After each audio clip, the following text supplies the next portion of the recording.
Hi everyone. In the last two presentations, that is lecture 13 and lecture 14 of Control Systems lecture series, I have discussed about the polar plot and use of polar plot in analyzing the stability of closed loop systems by the use of Nyquist stability criterion. Like polar plot, Bode plot is another useful graphical tool to obtain the frequency response of a given feedback system. And Bode plot has got its own advantages over the polar plot. In fact, Bode plot is very much useful in the design of compensators, for various systems. So that we will see in the future lectures, that is compensators. The main learning objective of this presentation, that is lecture 15, is how to obtain the Bode plot of individual factors of a sinusoidal transfer function. So let us introduce this particular lecture. Basically, Bode plot is the frequency response plot of the transfer function of a system. And Bode plot has got two plots, magnitude plot and phase angle plot. Magnitude plot, we plot the magnitude of the system's sinusoidal transfer function with respect to frequency. That means magnitude, we take 20 logarithm of the magnitude and express it in dB and see how it varies with respect to the frequency. Frequency is in a logarithmic scale. Phase plot, phase angle is varied with respect to the frequency. Therefore, what is the variation of phase or argument of the sinusoidal transfer function in degrees with respect to the frequency? That gives the phase plot. In Bode plot, actually magnitude comma phase angle is a single point, whereas here magnitude plot is separate, phase angle plot is separate. Both the plots are normally plotted on a common x-axis, that is frequency axis. So frequency is expressed in logarithmic scale. Normally we use asymptotic approximation, that is straight line approximation, for drawing the magnitude plot. And wherever the asymptotes meet, the frequencies where the asymptotes meet, they are called the corner frequencies. Corner frequency is a frequency where the magnitude plot changes its slope. That means slope of the magnitude plot changes at every corner frequency. And why do we go for this Bode plot? See, in the polar plot or Nyquist plot, magnitude is simply gain dimensionless quantity.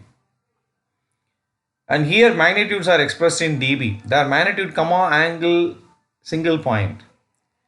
And there is no standard procedure. We have to vary omega from 0 to infinity, and we have to plot, and we have to find out the intersection of the Nyquist plot with the negative real axis.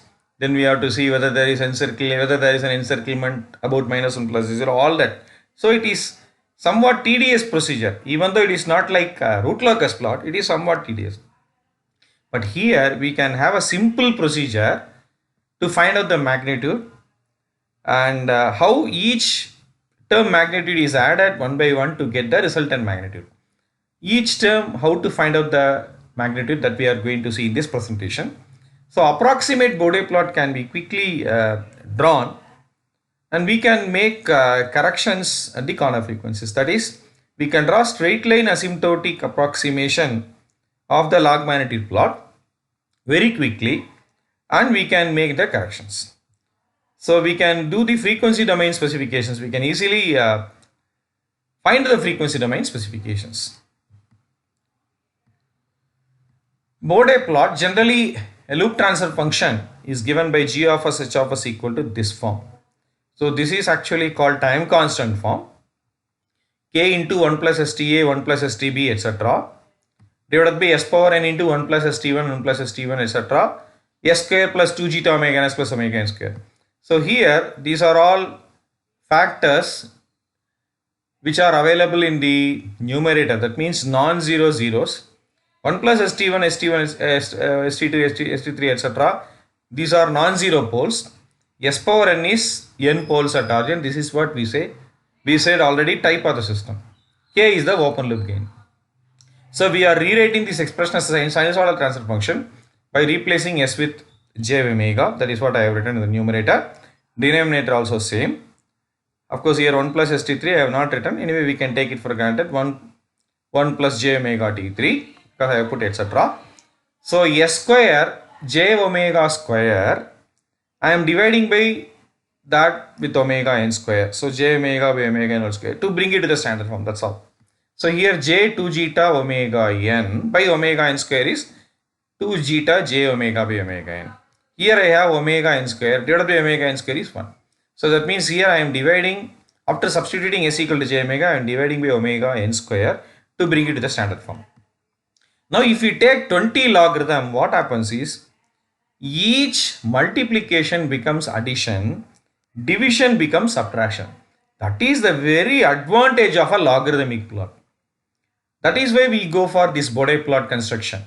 Whereas such a standard simple way of doing the problem was not there in polar plot. So here each factor you can find out the magnitude and you can either add or subtract depending upon whether the factors appear as a product or division. So 20 log k, 1 plus j omega tk, 20 log modulus of 1 plus j omega ta, 1 plus j omega tb, 20 log modulus of 1 plus j omega tb plus etc. Similarly, denominator j omega n, when you take 20 logarithm j omega modulus is omega n, omega to the power n is 20 logarithm omega power n, that means 20n log omega, since it is in denominator, minus 20n log omega. Similarly, this is minus 20 log y minus sign because this factor 1 plus j omega t in the denominator. Similarly here. And for this I take minus sign again because it is present in the denominator, that's all. Then phase angle means tan inverse of imaginary by real part. So here k is a open loop gain which is positive, therefore no phase angle 0. This is tan inverse of omega ta. This is tan inverse of omega tb. J omega means phase angle 90 degree because 0 plus j omega means tan inverse of infinity 90 degree. J omega to the power n means 90 degree, 90 degree, 90 degree. I will have n terms. Since they are the denominator, minus n times 90 degree. This is minus tan inverse of omega t1 minus tan inverse of omega t1. Why minus n? Because they are in the denominator. Minus tan inverse of imaginary part is 2 zeta omega by omega n. Real part is 1 minus omega by omega n whole square. That is 1 minus omega by omega n whole square. After simplifying, we will get. So that means we have to understand the Bode plot of individual factors to get the resultant plot. Let us see how to obtain the Bode plot of individual factors. Let us take the first factor, namely the gain factor, constant gain. So constant gain, that means Bode plot of the factor g of s h of s equal to k. So that means sinusoidal transfer function is k. So it is independent of omega, there is no omega term. So if we take 20 logarithm modulus 20 log k, therefore if k is equal to 1, 20 log 1 it is 0 dB. If k is equal to 10, 20 dB. If k is equal to 0.1, minus 20 dB and so on. That means it is a straight line. It is a straight line parallel to log omega axis. So this is a straight line parallel to log omega axis at 20 dB when k equal to 10, 20 log 10. If k is equal to 1, it is a 0 dB line exactly on the log omega axis. Suppose k is equal to 100 means maybe 40. If k is equal to 0.1, somewhere here minus 20. What about the phase angle? 0 degree. That means log omega axis. So Bode plot of the constant gain factor is always a straight line parallel to log omega axis. Magnitude is given by 20 log omega, 20 log k, and it is independent of omega, and its slope is 0 because only x changes, there is no change in 1. Then Bode plot of the factor 1 by s, because in the general expression we have s power n. So let us see how to do it for 1 by s. So 1 by s means sinusoidal transfer function is 1 by j omega. So 20 logarithm of modulus means 1 by j omega modulus. J omega modulus is omega. So 1 by omega. 20 logarithm of 1 by omega is minus 20 log omega. So phase angle of g of h of j omega h of j omega is, for j omega the phase angle is 90 degree. Therefore 1 by j omega minus 90 degree. What about the log magnitude plot? when you substitute omega as 0.1, it is 20 dB. If you substitute omega as 1, it is 0 dB. 10 means minus 20 log 10, it is minus 20. So all these points are marked. Now join these points at point 1, 1, 10 with a straight line. So it can be extended. That means it is a straight line with a constant slope. When I increase the frequency 10 times, magnitude decreases from 20 to 0 to minus 20. That means there is a decrease of 20 dB for every 10 times or decade increase in frequency. Therefore, this slope is called minus 20 dB per decade. Therefore, I can say whenever I have a factor 1 by s, or whenever I have a polar origin, Bode plot is a straight line with the slope minus 20 dB per decade, cutting log omega axis or frequency axis at 1 radian per second. Then phase angle is minus 90 degree. Therefore, take a suitable scale. This is 0 degree log omega axis. So minus 90 degree, it's a constant line. It is independent of omega as far as phase angle is concerned. Suppose we have two poles at origin instead of 1 by s. 1 by s square means 1 by j omega whole square. So if we take the magnitude 1 by omega square, so 20 logarithm of modulus of that is minus 40 log omega. So the phase angle is j omega phase angle is 90, 90 plus 90, 180, minus 180. So if you see, this is minus 40 log omega, the previous thing is minus 20 log omega, that's all. Therefore, magnitude has increased by 2 times. Therefore, slope also would have increased by 2 times. So if we find out omega equal to 1, it is 0 dB. Omega equal to 10, it is plus 40. Therefore, it is a straight line, magnitude plot is a straight line with a slope of minus 40 dB per decade. For every increase, 1 decade increase in the frequency, 10 times increase in the frequency, magnitude decreases by 40 dB. And the phase angle plot is simply minus 180 degree. It is independent of the frequency. Suppose this s term is present in the numerator. So j omega, therefore 20 log omega modulus, that's all. Phase angle is 90 degree. It is exactly ulta or opposite of 1 by s. So if we find out the magnitude at 1, it is 0 as usual. But at 10, it is plus 20 instead of minus 20 there. Point 1, it is minus 20 here, if we substitute. That means it is a straight line with a slope of plus 20 dB per decade, positive slope. So this is 20 dB per decade, positive slope. There it was negative slope, 1 by s.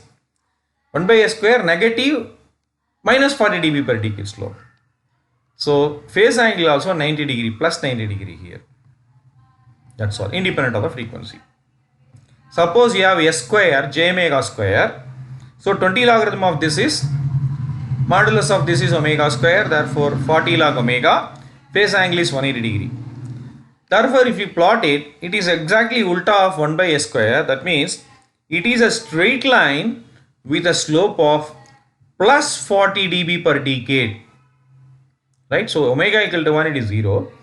10, it is plus 40. So it is a straight line with a slope of plus 40 dB per decade. That is, for every 10 times increase in the frequency, the magnitude increases by 40 dB. Whereas it was minus 40 dB per decade slope for 1 by s square factor, log magnetic plot. So it is plus 180 degree as far as the phase angle plot is concerned, because j omega phase angle is 90, whole square means 90 plus 90, 180 degree. The next important factor is, so we have seen in the general expression for this type, poles as well as zeros. Now if we have this type, if we have this type or this type, how to find out the Bode plot, that we will see now. So Bode plot of the factor 1 plus st. That means it is a non-zero zero. Its value is not a 0. Zero's value is not a 0. So s is equal to j omega 1 plus j omega t. So I take 20 logarithm of modulus. So So 1 plus j omega t modulus is square root of 1 plus omega square t square. Therefore 1 plus omega square t square to the power half. So 10 log 1 plus omega square t square. Now I am going to do approximation. Suppose this omega t is very much less than 1, 0.8, 0.2, 0.1, 0.01 means this square will be much less than this. Therefore, I can neglect this in comparison to 1. Therefore, whenever omega t is less than 1 or omega is much less than 1 by t, magnitude is simply 10 log 1, 0 dB. That means I am approximating my log magnitude plot by a 0 dB line if the frequency is less than 1 by t. When omega t is much greater than 1 or omega greater than 1 by t, for example, this is 5, 10, 100 means this square will be more than this. Therefore, 1 I am neglecting in comparison to this. That is what I have done here, approximately with 10 log omega square t square, which is 20 log omega t. Therefore, this 1 by t is a frequency which divides the plot into two regions. One is a 0 dB line, another a straight line with this magnitude. So that is what drawn here in the log magnitude plot. So it is a 0 dB line drawn with the green highlight, 0 dB line up to the corner frequency 1 by t. So this is called the corner frequency, because I have already said in the introduction, corner frequency is the frequency where the slope of the magnitude plot changes. So slope changes here. So the slope is 0 up to 1 by t. Thereafter slope is going to change. This is the 1 by t corner frequency. 20 log omega t. For example, I substitute omega as 10 by t greater than 1 by t. So 20 log 10 by t into t means 20 log 10, it is 20. So 10 by t I plot 20 dB. Therefore, if I join this 1 by t, 10 by t and then extend it, then it is a straight line with a slope of plus 20 dB per decade. Therefore, whenever I have a factor like 1 plus st, it can be approximated by two straight line asymptotes. One is a 0 dB line up to the corner frequency 1 by t. Thereafter, it is a straight line with a slope of plus 20 dB per decade. Therefore, whenever I have a factor like this, I can approximate. Therefore, what is the actual plot? What is the actual plot? So to find out the actual plot, let us find out the magnitude using the actual expression. This is the actual expression. These two are approximate, asymptotic approximate. So if I substitute 1 by t, 1 by t square cancels. So 10 log 2, what is 10 log 2? 3 dB. That means at 1 by t, there is an error of 3 dB. Okay. Suppose I find out 2 by t at frequency 2 by t. So this is 2 by t whole square means 4 by t square. So 10 log 5. So I will get some value. Same thing approximate if I do 20 log 2 by t means 20 log 2, it will be 6 dB.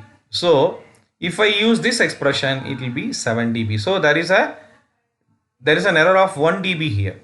Similarly, at frequency 1 by 2t, if I find out 1 by 4 t square cancel. So 1.25.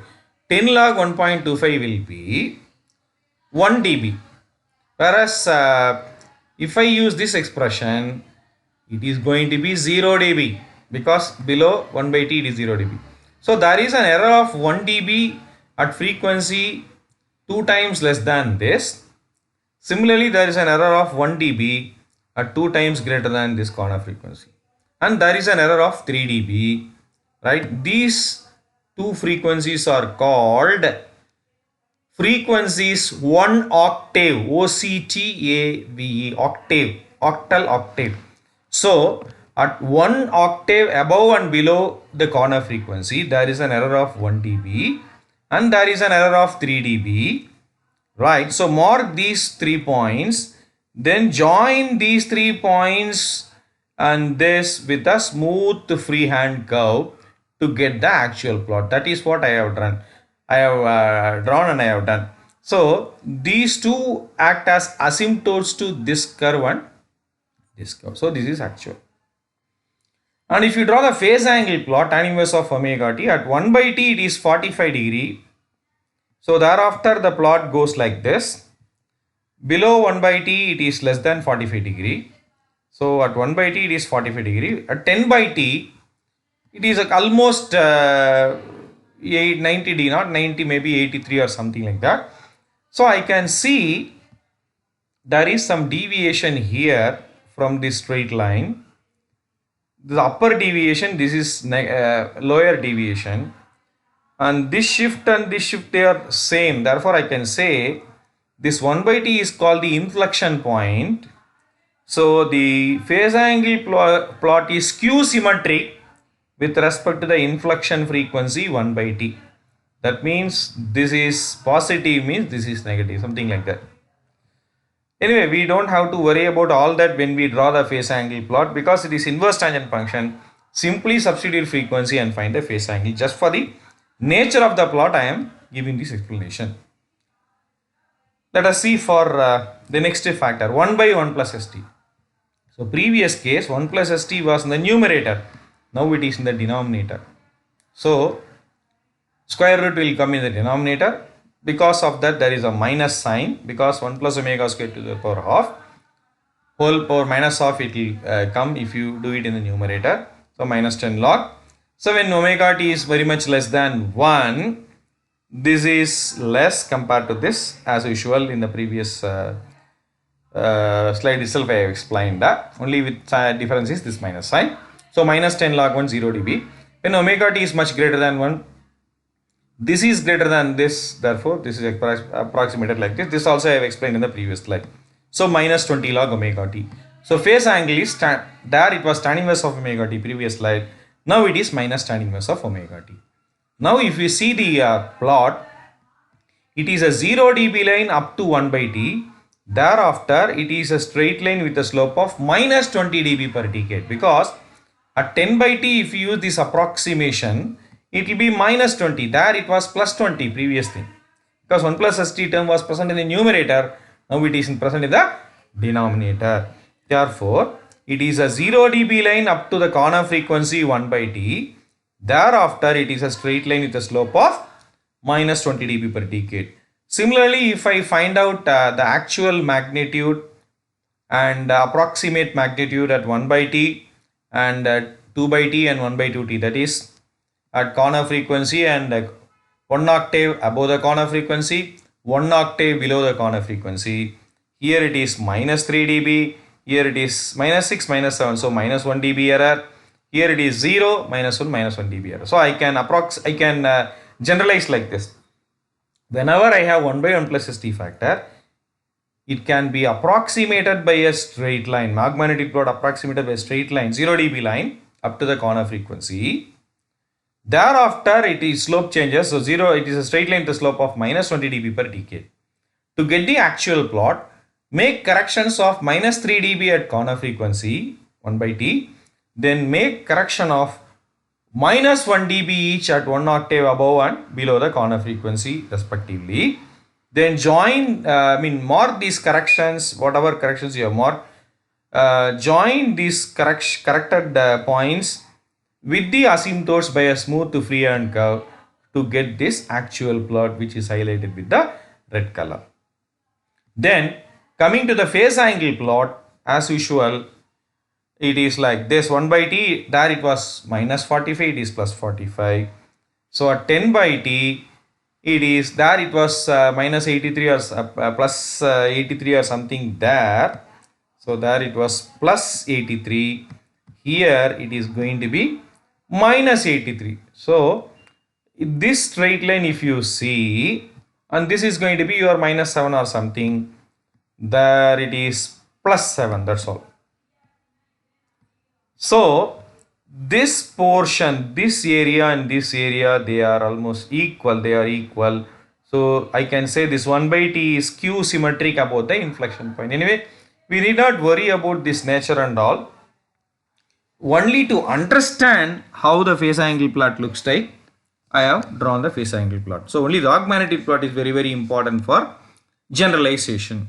So I hope I have clearly facilitated to understand 1 by 1 plus st and 1 plus st. So 1 plus st means up to 1 by t it is 0 dB line, thereafter it is plus 20 dB per decade slope straight line.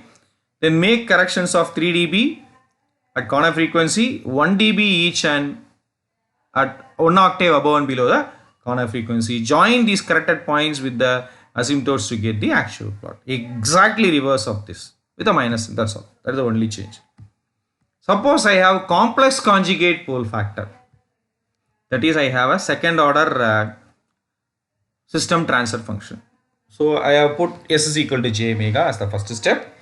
Then as I have done in the correlation between time and frequency domain specification, that presentation. So in that presentation, I have expressed this as 1 by 1 minus u square plus j 2 zeta u. That only I have shown here. So this form is easier to handle, more convenient to handle. So 20 logarithm of g of ju, now it is a function of u. So 20 logarithm of 1 by square root of, that is to the power half 1 minus u square whole square plus 4 zeta square u square. So if you take it to the numerator, minus of, so minus 10 logarithm of this. And here I am making an approximation, u very less than 1, u greater than 1. Like there in previous case, first order factor 1 plus st 1 by 1 plus st factor. Omega less than 1 by t, omega greater than 1 by t. So here u less than 1, normalized signal frequency u less than 1, normalized signal frequency u greater than 1. So when u very less than 1, that means this term I am neglecting. Therefore minus 10 log 1 simply 0 dB. When u is much greater than 1, this is more than this, therefore 1 is neglected. So u power 4. U power 4 is much more than this, therefore this is also neglected. Therefore minus 10 log u power 4, which is minus 40 log u. That means the asymptotic approximation is up to 1. It is a 0 dB line log magnetic plot. Thereafter it is a straight line with a slope of minus 40 dB per decade. So this is highlighted with the yellow color. This is highlighted with the yellow color. So up to 1 it is a 0 dB line. Thereafter it is minus 40 dB per decade. Therefore at 10 the magnitude is minus 40. There it was minus 20 dB per decade, where 1 by 1 plus st. Here it is minus 40 dB per decade. However, here it is a function of damping ratio. Therefore we should not simply approximate. For different damping ratios, how the error is affected, error influences the approximation, we have to see. For example, we take damping ratio 0.05. If you take damping ratio 0.05, for example, I take at u equal to 1, anyway u equal to 1, this is going to be 0. 4 into 0.05 whole square u square. That means 4 into 0.05 whole square is 4 into 0.0025. That when you take minus 10 logarithm at 1, it is going to be plus 20 dB. That means there is an error as high as 20 dB at the corner frequency. That is u. U is nothing but your omega by omega n equal to 1. That means at omega equal to omega n. That is the meaning. Because omega by omega n is u. U equal to 1 means omega by omega n equal to 1 or omega equal to omega n in terms of omega. And if we take damping ratio closer to 0.5, this is not a problem because 4 into 0.5 whole square u square only at e equal to 1. So that is almost 0 dB, closer to 0 dB. And if it is greater than 0.5 dB, the error is in the negative direction. The error is negative with respect to 1. And the error is positive when the damping ratio is between 0.05 and 0.5. That means error decreases from 20 to 0 dB. Thereafter again error increases in the negative way. That's all. So this we have to take care whenever we are dealing with the second order factor. We cannot simply do like a first order factor. It is not maximum error of 3 dB or minus 3 dB. So we have to be careful. So at smaller damping ratio, the error is more. Similarly, if you find out the phase angle of this is, so because of this there is a minus sign, and this is tan inverse of 2 zeta u by 1 minus u square. Here we can know very well, whenever u is less than 1, this is going to be positive, this is also positive. The point is in first quadrant. If u is greater than 1, this becomes negative. Therefore, the point is in the second quadrant. Therefore, there may be some sudden jump in the angle. For example, when I take damping ratio 0.05, at frequencies closer to 1, for example, if you take 0.8 or something, u equal to 0.8 or something, calculate the phase angle in this way. You may get maybe for 0.8, the phase angle corresponding to damping ratio 0.05, we may get something closer to minus 10 degree, let us say. It appears like that. Same damping ratio 0.05, if you take at frequency somewhere here, maybe 2 or something, 1.2 or 2 or something like this, the phase angle is almost minus 170 degree. That means there is a jump of minus 10 degree to minus 170 degree because of this smaller damping ratio. This smaller damping ratio here, right? And when the damping ratio is increased, this jump is not that much sudden. When the damping ratio is equal to 1, it is almost linear like this. When the damping ratio is 1, because when the damping ratio is almost 1, it is 1 minus u square plus ju. That means tan inverse of u by 1 minus u square, that's all. So because of that, it will be like this. Therefore, phase angle variation also, there is a sudden jump at frequency 1, right? Just below 1, it is very less negative. Just above 1, it is very high negative. Same thing applicable in the other damping ratios, but that variation, the jump is slow in the other case, and then jump is almost gradual when zeta equal to 1. So this we have to understand. Therefore, in this presentation, in this lecture, what we have understood is what is Bode plot, what are its advantages, why logarithmic plot is useful, how to find out the Bode plot of different individual factors, all that we have explained. In the next presentation, that is lecture 16, we will see how to draw the Bode plot for a particular transfer function when it consists of various factors like this. Thank you.